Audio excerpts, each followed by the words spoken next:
Hello दोस्तों, स्वागत है आप सबका हमारे चैनल अल्फा लीगल में।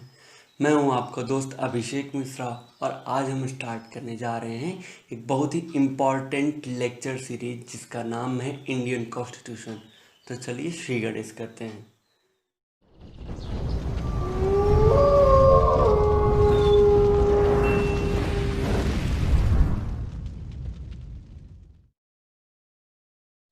किसी भी राष्ट्र का संविधान वहाँ का सबसे महत्वपूर्ण दस्तावेज होता है, क्योंकि यह उस राष्ट्र के अंग, उनके ऑर्गेनाइजेशन, उनके पावर्स, ड्यूटीज़ जैसी इम्पोर्टेंट चीज़ों के बारे में बात कर। यह राष्ट्र के एक शरीर की तरह होता है।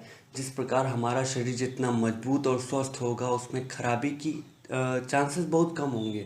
वैसे ही अगर राष्ट्र का संविधान बहुत ही बेहतरीन और स्वस्थ होगा तो उसमें प्रॉब्लम्स के चांसेस बहुत ही कम हो जाते हैं। एक्चुअली कॉन्स्टिट्यूशन वर्ड जो है ये लैटिन टर्म कॉन्स्टिट्यूटस से निकला है, जिसका मतलब टू सेट अप और टू इस्टेब्लिश होता है। जहाँ पे इसका सबसे ज़्यादा इस्तेमाल प्राचीन रोमन साम्राज्यों में जनरल रूल्स और रेगुलेशंस के लिए होता था। उसके बाद से इस वर्ड का क्रिश्चियन लोगों ने, जो चर्च से, पोप से निकले हुए जनरल रूल्स और एनेक्टमेंट्स होते थे जो किसी स्पेशल डिटर्मिनेशन के बारे में होते थे, उनके लिए किया जाने लगा। तो चूंकि ये द कॉन्स्टिट्यूशन वर्ड बहुत ही डायनेमिक है, तो इसकी एक प्रॉपर डेफिनेशन दे पाना बहुत ही मुश्किल है। लेकिन इसे हम दो भागों में डिवाइड करके इनकी डेफिनेशन को स्टडी करते हैं। पहला जो भाग है जिसे नैरोवर सेंस की डेफिनेशन कहते हैं, जिसमें हम पहली डेफिनेशन लेते हैं बहुत ही पुराने फेमस वेस्टर्न स्कॉलर हैं अरस्तु जी। उन्होंने कहा है the constitution is the way of life the state has chosen for itself. लेकिन अगर ध्यान से ये डेफिनेशन देखी जाए तो ये बहुत ही एक पक्षीय लगती है, क्योंकि ये कुछ उसके सोर्सेज, उसके पावर्स, डेडिकेशन किसको किया गया है, इसके ऑर्गन्स क्या होंगे, इन सब चीज़ों के बारे में बात नहीं करता। तो इसको हम एक प्रॉपर डेफिनेशन नहीं कह सकते। इसके अलावा एक ब्रॉडर सेंस की डेफिनेशन देखते हैं, जहाँ पे लिखा हुआ है The Constitution is the body of rules and principles in accordance with which the powers of sovereignty is exercised regularly। तो अगर हम ये डेफिनेशन के बारे में सुनते हैं तो पता लगता है हाँ ठीक है, उतना सही नहीं है, लेकिन पहले के जो नैरोवर सेंस हैं उनसे तो ज़्यादा अच्छा है, क्योंकि ये कुछ प्रिंसिपल्स, कुछ सेट ऑफ रूल्स के बारे में बात करता है जो एक्चुअली वर्क करते हैं कि स्टेट के एडमिनिस्ट्रेशन में, जो एक कॉन्स्टिट्यूशन में लिखे हुए होते हैं उनमें बताए जाते हैं। अब हम आते हैं एक्चुअली हमें इसकी आवश्यकता क्यों पड़ी, हमें इसकी ज़रूरत क्यों पड़ी एक कॉन्स्टिट्यूशन की। तो जस्ट इमेजिन करिए कि एक सोसाइटी है जिसमें बहुत सारे लोग रह रहे हैं, जो अलग अलग कास्ट, हिंदू, मुस्लिम, सिख, ईसाई, अलग अलग पर्सनल इंटरेस्ट, उनकी हैबिट्स अलग अलग हैं। कोई बड़ा है, कोई बूढ़ा है, कोई गरीब है, कोई अमीर है। तो उनमें हम एक समानता कैसे लाएंगे ताकि एक मिनिमम कोऑपरेशन एक मेंटेन रह सके, एक बिलीफ मेंटेन रह सके, लोग अपने आप को सुरक्षित महसूस कर सकें। एक्चुअली कॉन्स्टिट्यूशन यही काम करता है।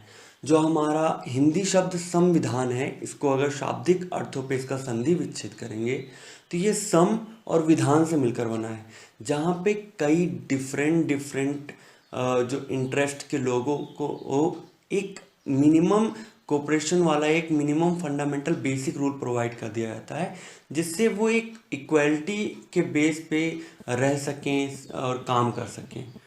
इस हिसाब से संविधान के 4 काम होते हैं। इनका सबसे पहला काम होता है वो होता है कि कुछ बेसिक फंडामेंटल रूल्स प्रोवाइड कर दिए जाएं, जिससे एक सोसाइटी में मिनिमम कोऑपरेशन और बिलीफ मेंटेन रह सके। दूसरा इनका काम डेलीगेशन ऑफ पावर से रिलेटेड होता है, कि जो पावर का डेलीगेशन है वो कैसे किया जाएगा, क्योंकि शक्तियों के हिसाब से जो उनको काम मिलते हैं उनके हिसाब से ही इनको शक्तियाँ मिलनी चाहिए, ना कि कम और ना ही ज़्यादा। तो ये डेलीगेशन ऑफ पावर की समस्या भी कॉन्स्टिट्यूशन ही रिजॉल्व करता है। तीसरा इनका जो काम आता है वो डिसीजन मेकिंग से रिलेटेड आता है। डिसीजन मेकिंग एक स्टेट का सबसे इम्पॉर्टेंट पार्ट होता है। तो एक कॉन्स्टिट्यूशन ये इंश्योर करता है कि ये डिसीजन मेकिंग पावर कहाँ पे निहित की जाएगी। और इनका चौथा वो हम लोगों के लिए जो लॉज बनाए जाते हैं, जो सरकार को जो पावर्स दी गई हैं लॉज बनाने के लिए, उन पर लिमिटेशन सेटअप करने का काम होता है। क्योंकि अगर आपने इतनी ज़्यादा शक्तियाँ दे दी हैं तो इन पर लिमिटेशन सेट करना भी आवश्यक हो जाता है। अब इसके अगर टाइप्स के बारे में बात करें तो टाइप्स तो इनके बहुत सारे हैं, लेकिन हम यहाँ पे कुछ मेजर टाइप्स के बारे में ही बात करेंगे। तो सबसे पहला टाइप है as to their origin and history. इस हिसाब से इनको दो पार्ट्स में डिवाइड कर सकते हैं। पहला है कन्वेंशनल और दूसरा है क्यूमुलेटिव। कन्वेंशनल कॉन्स्टिट्यूशंस को एक इंस्टीट्यूशन बाकायदा एक प्रॉपर वे में अच्छा खासा रिसर्च करने के बाद इन्हें एनेक्ट करती है, इसलिए इनको एनेक्टेड कॉन्स्टिट्यूशन भी कहते हैं। दूसरी जगह पे क्यूमुलेटिव जो कॉन्स्टिट्यूशन होते हैं, ये एक तरह से ट्रेड, कस्टम्स और ये जुडिशियल डिसीजंस, प्रेसिडेंट्स इनके थ्रू इवॉल्व होते हैं, इसलिए इनको इवॉल्व कॉन्स्टिट्यूशन भी कहते हैं। इनका दूसरा बेस है as to their form. Form के बेस पे इनको भी दो पार्ट्स में डिवाइड किया सकता है। पहला है रिटन और दूसरा है अनरिटन। रिटन कॉन्स्टिट्यूशन, जैसा कि सब जानते हैं, हमारा भारत का संविधान जो है वो एक रिटन कॉन्स्टिट्यूशन है, जो कि 395 अनुच्छेद में विभाजित है।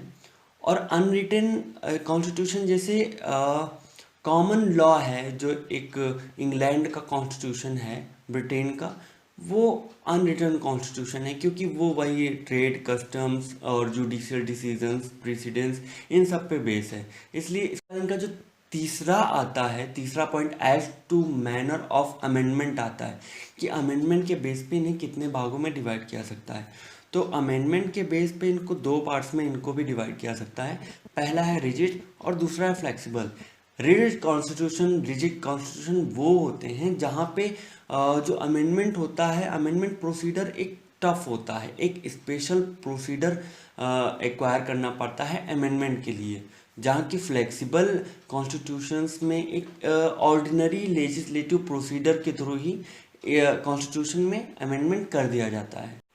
अब आइए बात करते हैं अपने भारतीय संविधान की कुछ बेसिक फीचर्स के बारे में। भारतीय संविधान 26 जनवरी 1950 को एनेक्ट हुआ था। संविधान सभा की मांग सबसे पहले 1934 में communist party leader M N. Roy ji ने उठाई थी, जिसे बाद में कांग्रेस पार्टी ने पिकअप कर लिया और जिसे 1940 में ब्रिटिश गवर्नमेंट ने स्वीकार कर लिया। संविधान को बनाने के लिए तो कई समितियों को अपॉइंट किया गया था, उनका गठन किया गया था, लेकिन जो सबसे इम्पॉर्टेंट समिति थी वो ड्राफ्टिंग कमेटी थी, जिसमें कुल मिला के 7 मेंबर्स थे। इसमें सबसे पहले थे अल्लादी कृष्णा स्वामी अय्यर, दूसरे थे एन गोपाला स्वामी, तीसरे थे के.एम. मुंशी, चौथे मोहम्मद सादुल्ला, पांचवें बी.एल. मित्तर, छठे डी.पी. खेतान, सातवें बी.आर. अम्बेडकर।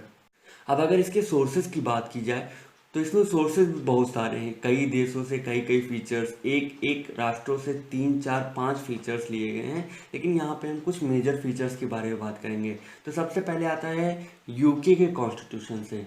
तो हमने यूके के कॉन्स्टिट्यूशन से प्रेसिडेंशियल फॉर्म ऑफ गवर्नमेंट और सिंगल सिटीजनशिप लिया है, और उसके बाद कॉन्स्टिट्यूशन से फेडरल फीचर और फंडामेंटल राइट लिया गया है। उसके बाद कनाडा के संविधान से डिवीज़न ऑफ पावर लिया गया है।